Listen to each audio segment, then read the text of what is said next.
పవన్ కళ్యాణ్ అలా విమర్శించడం తగదని వాలంటీర్లలో కూడా చాలా మంది పవన్ కళ్యాణ్ అభిమానులు ఉన్నారని అన్నారు. పవన్ కళ్యాణ్ వెంటనే క్షమాపణ చెప్పాలి. బాగానే వస్తుంది. ఓకే, ఒకసారి అందరూ ఇటు చూడండి. ఓకే,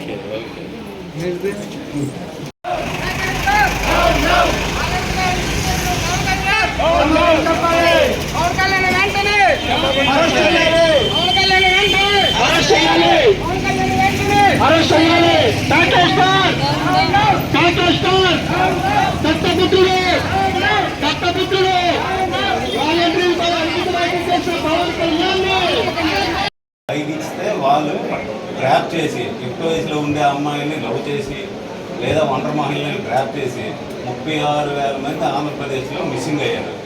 ఇదంతా వాలంటీర్ల పని అని ఆయనకి సెంట్రల్ ఇంటెలిజెన్స్ చెవులో చెప్పింది. అందుకని వాలంటీర్ వ్యవస్థ అంతా ఈ విధంగా ప్రవర్తిస్తున్నారు, దారుణంగా పాల్పడుతున్నారని ఆయన ఒక ఆరోపణ చేశారు.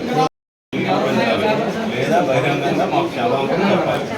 ప్రజాహితం కోసం కరోనా సమయంలో మా ప్రాణాలు చేసి లక్ష్య చేయకుండా పనిచేసిన మాలాంటి వాలంటీర్స్ మీద ఇలాంటి దారుణమైన పదాలు పలకడం సోదరి. ఆయన మాటల మీద తగు చర్యలు తీసుకోవాలని కోరుతున్నాను.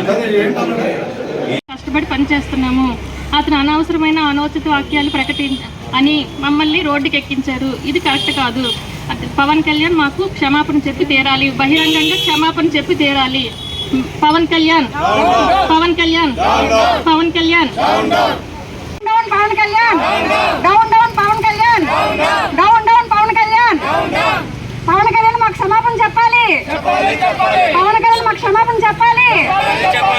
వాళ్ళందరిపై అనుచిత వ్యాఖ్యలు చేసిన పవన్ వాళ్ళేనో మాకు బహిరంగ క్షమాపణ చెప్పాలని మహిళా వాలంటీర్స్ అందరమును బహిరంగంగా ధర్నా చేయడానికి వచ్చాము. పోలీస్ కంప్లైంట్ ఇవ్వడానికి వచ్చాము. అనుచిత వ్యాఖ్యలు